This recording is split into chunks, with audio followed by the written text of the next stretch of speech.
Quero falar hoje sobre dias que ficarão para a história. Fala para quem está do seu lado. Existem dias que ficarão para a história. Pastor, mas todos os dias ficarão para a história. Não, alguns dias eles viram história. Alguns dias ficam para a história. Você não lembra do dia anterior, ou talvez de 3 ou 4 dias antes da morte de Ayrton Senna, mas você nunca vai esquecer do dia em que ele partiu.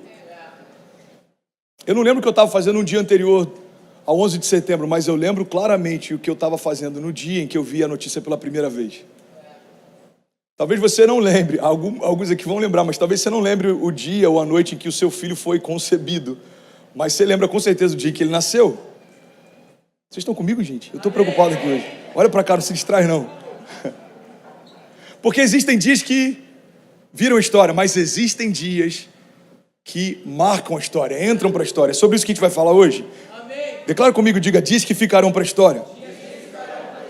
Todos os dias nascem com o mesmo potencial de serem dias que ficarão para a história. Então o que separa um dia ordinário, um dia comum, de um dia extraordinário, um dia fora do comum?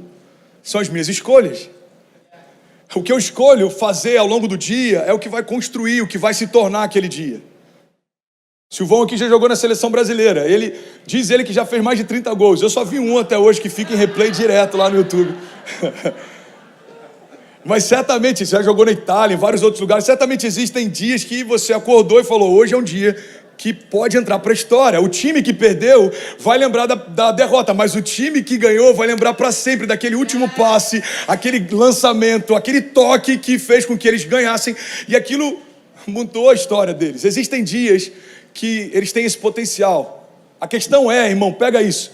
Se os dias que eu tenho vivido não têm sido dias extraordinários, são as escolhas que eu tenho feito que não têm moldado os meus dias. Não coloque em Deus a culpa pela ausência de milagres, se na verdade você não tem ansiado por eles. Não coloque em Deus a responsabilidade por algumas coisas que você está vivendo, se você não entregou para Ele totalmente o controle. Pergunta que eu mais recebo, aonde está Deus no Covid? A pergunta que a gente tem que fazer é onde está a nossa casa na África, nas favelas do Rio, no sul da Flórida, onde você está e o que você tem feito, porque é fácil a gente perguntar o que Deus faz no macro quando a gente não para avaliar o que a gente não tem feito no micro. O que a gente está fazendo aqui é construção de uma igreja, mas vai muito além de a construção de um templo religioso ou de uma igreja evangélica. A gente está aqui cumprindo um chamado, obedecendo um chamado. Ide por todo canto e pregue a toda a criatura. Batiza em nome do Pai, do Filho e do Espírito Santo. Jesus nos deu essa convocação. Então, o que a gente está fazendo é corresponder ao chamado dele. Onde estava Deus no Covid? Onde sempre esteve, assentado no seu trono. Agora, e se o Covid foi de fato uma arma biológica? A pergunta que a gente tem que fazer não é aonde estava Deus quando aconteceu, mas é como a gente, como igreja, vai se posicionar enquanto acontece. A gente decidiu se posicionar como um canal de cura. Milhares de testemunhos. Eu não estou falando de uma forma hipotética, não, milhares de testemunhos. Zerou para mim aqui, mudou alguma coisa no som aí? Me ajuda aí, mano. Milhares de testemunhos de milagres, de cura, no ano passado. Por quê? Porque no ano em que a maior crise da nossa geração é saúde, a gente entendeu, a gente precisa se posicionar ainda mais como um canal de cura. Então qual é o meu papel? O meu papel é fazer escolhas que vão tornar cada um dos meus dias que entrarão para a história. Você está comigo? Diga amém. Pastor, me dá um exemplo de alguma escolha então que eu posso fazer que vai mudar o meu dia, que vai mudar a minha história. Irmão, você precisa começar pelo começo. Repete isso comigo, diga, eu preciso começar pelo começo. Precisamos dar um primeiro novo passo de fé.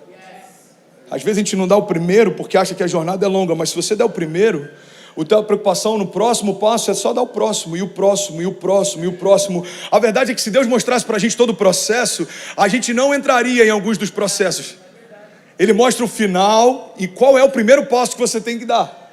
Então ele fala, olha só que interessante, quando ele encontra Pedro, ele fala, Pedro, se você largar tudo e me seguir, eu te farei pescador de homens. Então tem um convite inicial e tem um destino final, mas ele não fala o que vai acontecer no meio do caminho. Quando ele fala com Abraão, Abraão, sai da tua terra, do meio da tua parentela, é o convite inicial. Ele fala, e vai para o lugar que eu te mostrarei, o destino final, mas no meio do caminho é que existe uma separação, irmão, entre meninos e homens. No meio do caminho é que a história está sendo escrita. Então, o que eu preciso fazer para viver dias que vão marcar a história? Eu preciso dar o meu primeiro passo de fé. Declara isso comigo, diga, eu preciso dar o meu primeiro passo de fé. Novos passos de fé geram dias que ficam para a história. Quando Pedro deu um passo de fé, andar sobre as águas entrou para a história. Eu queria pedir intercessão aos voluntários. Fica ligado comigo, por favor, gente. Hoje tá diferente demais aqui. Eu sinto uma presença gloriosa, mas eu sinto uma distração infernal. Então me ajuda, por favor. Eu queria pedir, Leandro, lidera os voluntários no backstage. Ninguém se movendo, por favor. Existe algo de Deus para essa manhã. Eu preciso contar, começando pelo nosso time, pelos nossos voluntários, amém? Você que fala em outras línguas, não se distraia. Você não está assistindo o que Deus está fazendo. Você foi chamado para ser um canal do que Ele está fazendo. Então começa a falar em outras línguas no seu lugar, no seu interior. Vamos encher esse lugar ainda mais da presença dEle. Tem algo de Deus para ser liberado aqui hoje, amém? Não é função dos visitantes. Alguns nem sabem quem Deus é. É função daqueles que já caminham com Ele há algum tempo, amém? Então eu preciso de vocês. Vamos junto. Quando Pedro deu um passo de fé, andar sobre as águas entrou para a história. Quando Davi deu um passo de fé, vencer um gigante entrou para a história. Quando Abraão deu um passo de fé, a sua descendência entrou para a história. Quando Jesus deu um passo de fé, a sua vida entrou para a história. Então, os milagres que os seus filhos vão viver, promessas que os filhos dos seus filhos vão viver, estão diretamente ligados a primeiros passos de fé que você vai dar, e isso vai mudar a história. Então, há 15 anos atrás, eu dei um primeiro passo de fé. Quantos pastores existiam na sua família, André? Nenhum. Deus me tornou o primeiro. Então eu não posso ficar falando, não tem nenhum pastor na minha família, não existe ninguém que tem pregado o evangelho na minha casa. Não, peraí, não tem ninguém? Então Deus me chamou, eu vou dar o primeiro passo de fé. Eu vou começar a construção de algo que vai ecoar pelas próximas gerações. Sabe uma coisa que eu acho incrível? Olha para mim, irmão. Antigamente existia uma visão muito mais clara, principalmente entre homens, de construir patriarcado. Você sabe qual era? Olha que louco isso. Você sabe qual que eram os filmes que inspiravam a minha geração? Homens de Honra, Coração Valente. A gente via aqueles filmes, O Patriota. Não é verdade? Chorava, mano, Ben-Hur. Falava, uau. Valentia. Quem falou Valentia? É um bom filme, esse eu não lembro de ter assistido. A gente era movido por Valentia. Boa, a gente era movido por Valentia, muito bom. Agora, quais são os filmes dessa nova geração? Crepúsculo.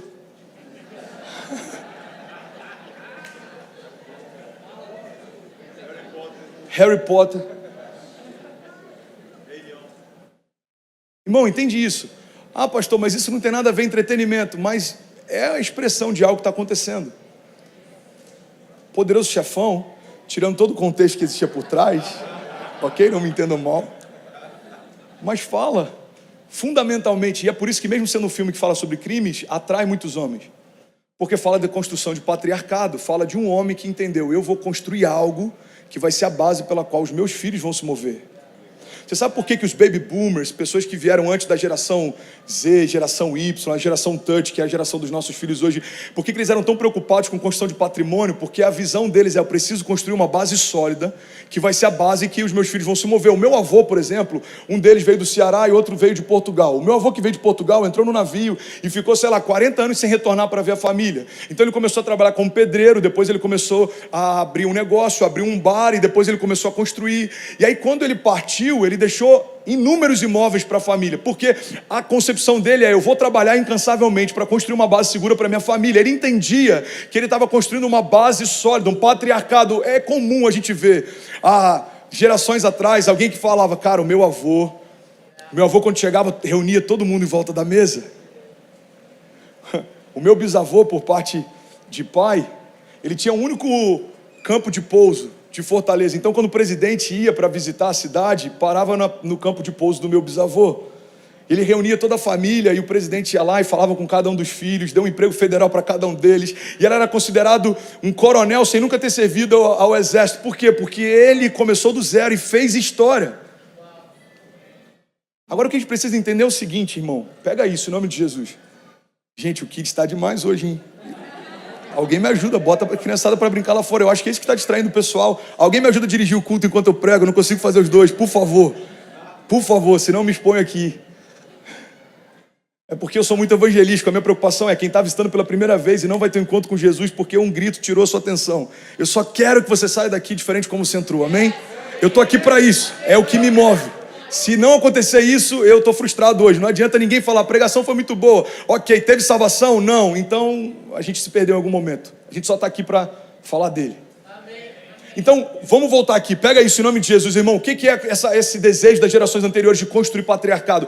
Eram homens que entendiam, eu vou construir uma história que vai selar o destino da minha família. Irmão, antigamente famílias tinham o orgulho de ter um brasão que representava a família. Todo mundo lembrava da história do bisavô, do avô. Hoje em dia a gente está vivendo uma crise. Estamos em meio a uma geração em que homens têm medo de serem homens e mulheres têm medo de serem mães. O que vai mudar a história dos seus netos? O teu posicionamento de fé hoje. O que vai mudar a história dos seus filhos? O seu primeiro passo de fé hoje. Seus filhos serão apaixonados por Jesus se verem paixão em você. Seus netos transbordarão se você começar a se encher. Existe uma bênção de Deus separada para a nossa casa. E quando a gente diz sim, a gente começa a se tornar uma plataforma. Os nossos filhos vão se mover a partir daquilo que para a gente um dia era teto, para eles se torna chão.